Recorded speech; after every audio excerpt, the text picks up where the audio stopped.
Good morning. Today is Saturday, October 2nd, 5:20 in the morning. Thank you for checking up on me. Man, today is a beautiful morning. It is cool. The weather is nice.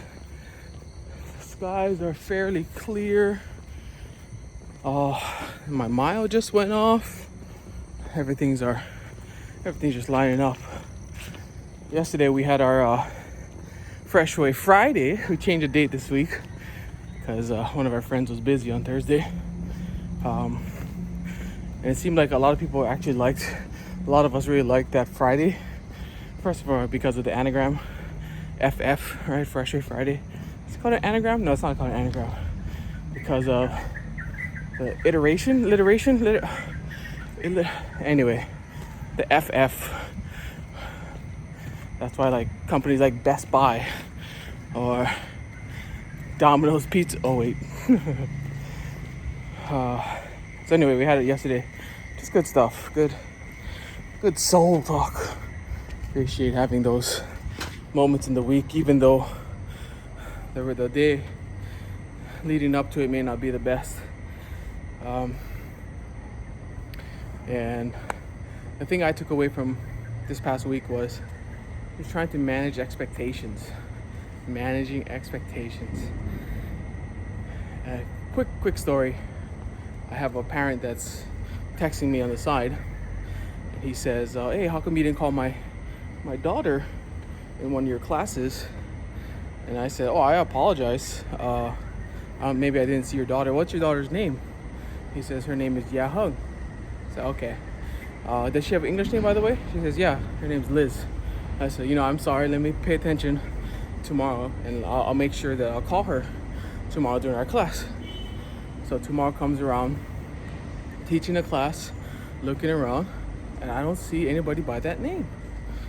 So I'm like, okay, maybe she's absent today.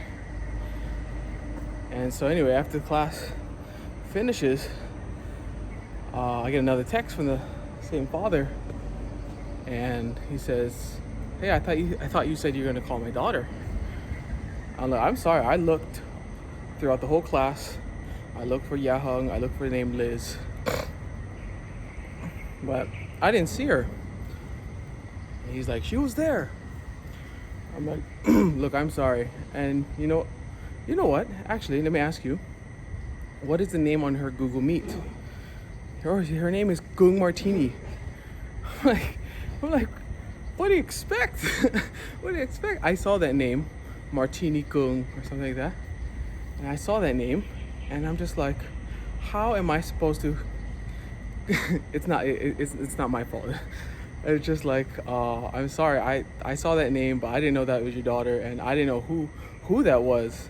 Why that girl had a boy's name to begin with.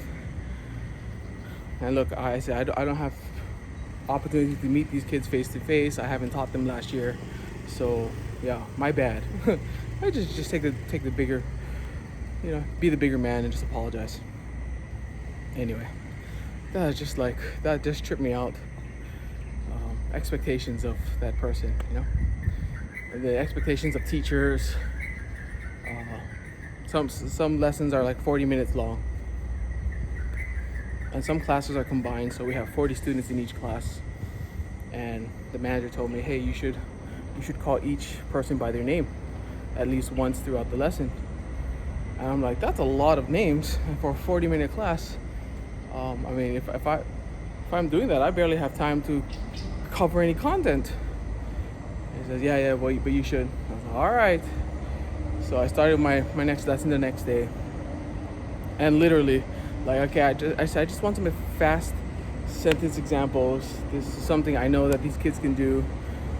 So let me just start with the list. So I pull out my list, I print it out, put it next to my table, put it right next to my computer, so that whenever I'm teaching that class, I can pick it up and I can look at it.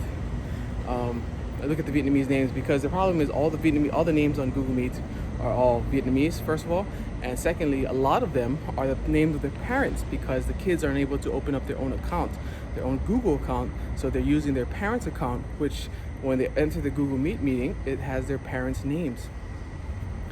And I'm like, I'm sorry, I don't have time to remember First of all, English names, I know all their English names mostly, if I've taught them the year before. Their Vietnamese names, I am totally oblivious because I call them by their English names since they were little kids. And thirdly, I don't have time to learn their parents' names and to teach a class. Anyway, so I did one of the lessons, and it literally took me nearly the whole class to just everybody give me one example sentence, usually using adverbs like usually, sometimes, often, never. Just give me a quick sentence. Some of them are good, and then I just started going down the list really, really quickly, but it wasn't quick. That's the problem. I'd call a name, I'd wait, I'd call the Vietnamese name, I'd wait, and when I say wait, I mean I wait like maybe 5-10 seconds, and I get no response. I'm like, okay, maybe I'll go to the next name. So I go down to the next name. Same thing, just wait. And it's just a lot of dead time, and I can see the other kids. They're just bored as heck. They're just like all the good kids are just kind of like, all right, let me wait for my turn to come. And I said, I'm sorry guys, I just got to get through all these names really quickly. And it literally took, out of the 40 minutes, it took maybe like 32 minutes for me to get through the names. And then I had a game that I wanted to play that's supposed to be working in teams, but obviously so many devices, and you turn on the mics, you turn off the mics, turn on the mics, turn off the mics, and it's just like tug of war. So okay, this team answer, we play the game, and then the other team, that one kid, right, the one kid that knows it all, he's always will turn the mic, oh, I know the answer. I'm like, please don't give out the answer. We're trying to give everybody equal opportunity here. Yeah, but it's so easy. Like, no, I know it's easy for you, thanks Jack, but let's play a game here. We're trying to, yeah, but it's so easy, mister. Meanwhile, the other students over there, like, they feel discouraged from turning on their mic because I'm having this conversation with this other student over here, and it's just like there's no feature in Google Meet in order to stop students from turning on their microphones. Anyway, it's a whole nother story with cameras and students not turning on cameras. I walk into the class, I'm like, there's like 3 cameras on, and I look at the amount of devices, there's like 22 devices. I'm like, okay, class. Imagine if I'm a teacher and I walk into a classroom and I see 3 students sitting on their tables, waiting for the lesson to begin. And I'm like, where is everybody? And then under the tables, I hear these voices saying, I'm here. And I'm like, where are you? I can't see you. So, I don't know. And then, parents complain I'm not calling their kid, but I can't see their kid, and I don't know that Vietnamese name. It's just a mess. So anyway, not to rehash these things because I thought I buried it last night. Balancing expectations. I am delivering absolutely $100 lessons every lesson I give. I promise you. It is $100 lesson at least. And what's the saying? You give an inch to take a mile. Yeah. I set the bar so high already for myself, and that's not because of existing, pressure and they want me to set the bar. No, that's just the way I work. And then when they see that bar, they say, hey, can you kick it up a bit higher? I'm like, no, no, you do your part, and I'm gonna keep doing me, because if I started all the way down here and then took it to where I started from, you'd be ecstatic right now. So take what you get, and I'll improve if I want to improve, and I'll improve if I see it necessary. But I'm not gonna let you dictate to me what you think the lesson should be like, because all the other lessons that I've seen are just absolutely crap. Anyway, that's enough for this morning. Thank you for letting me vent a little bit. Balancing expectations, that's the theme of my my thought this morning. This month I'm going to be doing something new. I'm going to be doing some planks. My wife, she set a goal at the beginning of last month, September, and she said she wanted to do planks every day and she wants to work her way up to 7 minutes long. So I'm like, whoa, that's crazy. And on the 29th of September, 3 days ago, she hit it. She hit 7 minutes and 5 seconds just planking. Just planking, and I was impressed. So anyway, a buddy of mine in Freshway, he said, hey, we should do it. And I said, okay, yeah, I don't mind throwing that into my morning workout. I'll put that into along with my push-ups.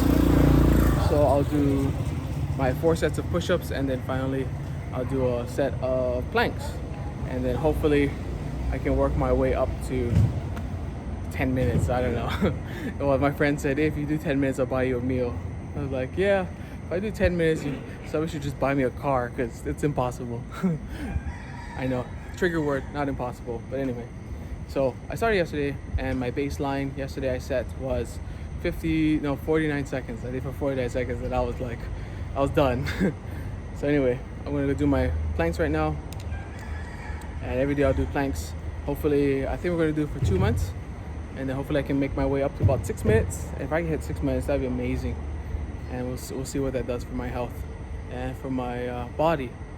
Gyms are back and open up, but 50% capacity. I'm not gonna go back for at least a month. I haven't got my second shot yet. Hopefully I can go get my second shot today, and to get that figured out. All right, man. Jesse, you're great. You're amazing. You're awesome. Keep it up. Yeah, keep grinding, keep growing, keep learning, keep turning those problems, those trials that you are presented with, and learn something from that every single time. And keep adding to your storehouse of knowledge and experience, and keep sharing. All right, that was a really long video. I apologize. I just had a lot to say today. No mask today because we're out of quarantine, or we're out of lockdown. So yeah, we'll see what happens in the next 2 weeks or so. Anyway, aloha, love you, bye.